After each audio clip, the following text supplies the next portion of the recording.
প্রিয় শিক্ষার্থী বন্ধুরা, দ্বিতীয় শ্রেণীর প্রাথমিক গণিত ক্লাসে তোমাদের সবাইকে স্বাগতম। শিক্ষার্থী বন্ধুরা, আজকে তোমাদের যে 2025 সালের গণিত পাঠ্য বইটি রয়েছে নতুন, তারই পৃষ্ঠা 20-এর যে খালি ঘরের অঙ্কগুলো রয়েছে এগুলো আজকে সমাধান করব।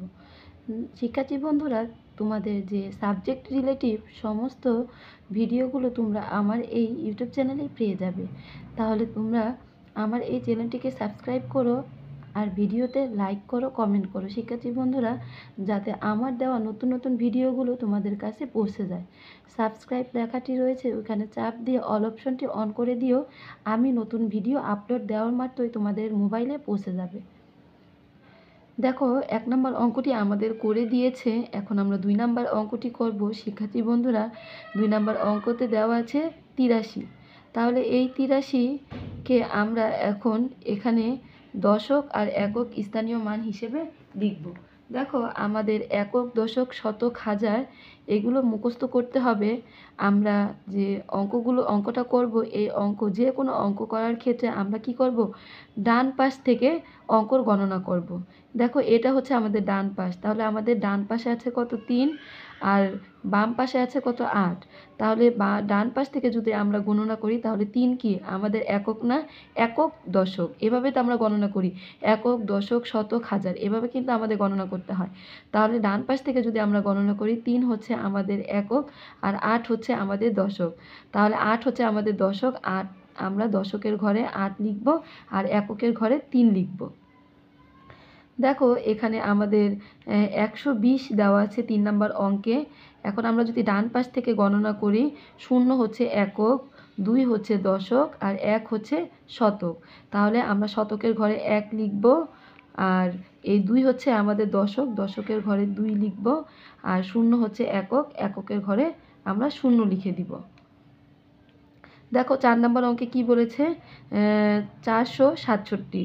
এই 467কে আমাদের লিখতে বলেছে, এই খালি ঘর পূরণ করতে বলেছে। আমি তোমাদেরকে আরেকটু সহজ করে দেই। দেখো, এই যে 4, 6 আর এই 7, 7 হচ্ছে আমাদের একক। দেখো, 7 কিন্তু আমাদের একক, 6 হচ্ছে আমাদের দশক আর এই 4 হচ্ছে আমাদের শতক। তাহলে আমরা শতকের ঘরে কি লিখব, 4। এই যে আমরা শতকের ঘরে 4 লিখলাম, এটা কিন্তু আমি রাফ করার জন্য দেখাচ্ছি।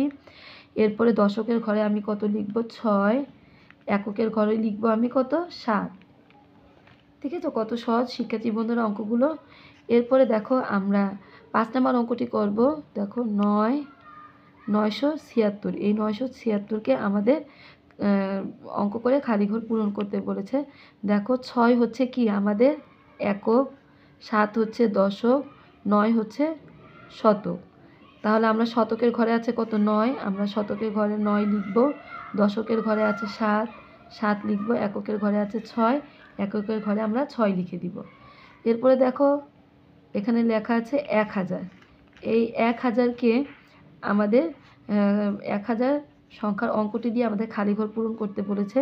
0 হচ্ছে আমাদের একক, এই 0 হচ্ছে আমাদের দশক, এই 0 হচ্ছে আমাদের শতক, আর এই 1 হচ্ছে আমাদের কি, হাজার। আমরা সংক্ষিপ্তভাবে এভাবে লিখব, সংক্ষিপ্ত করে, যাতে আমাদের অঙ্কটি করতে সহজ হয়। তাহলে দেখো, আমাদের হাজারের ঘরে আছে কত, 1। তাহলে আমরা হাজারের ঘরে কি লিখে দিব, 1 লিখব। আমাদের শতকের ঘরে আছে 0, আমরা 0 লিখব। দশকের ঘরেও আছে 0, আমরা কি করব, দশকের ঘরেও আমরা 0 লিখব।